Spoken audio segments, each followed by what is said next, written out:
Welcome to the Slop Farm. Enjoy the video. Start by preparing your surface and gathering exact materials for zebra print. Prime the surface with one thin coat of gesso and wait 30 minutes. Use 2 Ahs of black acrylic paint and 6 Ahs of white acrylic for a medium canvas.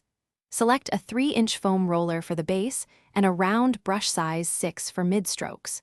Keep a liner brush 1 to 2 millimeters wide for fine edges and corrections. Tape off borders with 1-inch painter's tape to protect surrounding areas. Lightly sketch your zebra pattern with a soft pencil before painting any stripes. Start by mapping major stripe paths and leave gaps about 3/8 inch on average.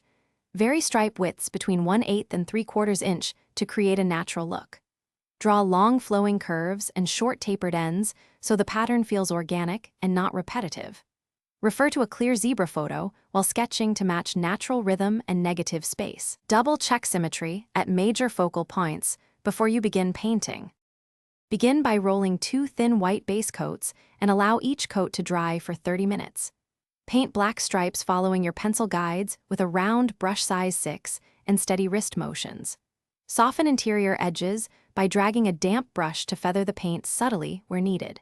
Use a 1 to 2 millimeter liner brush for sharp tips and small corrections along stripe ends. Let the paint cure for 24 hours before applying finish. Seal with 2 satin varnish coats, drying for 30 minutes between each. Thanks for watching. Consider subscribing if we helped you today.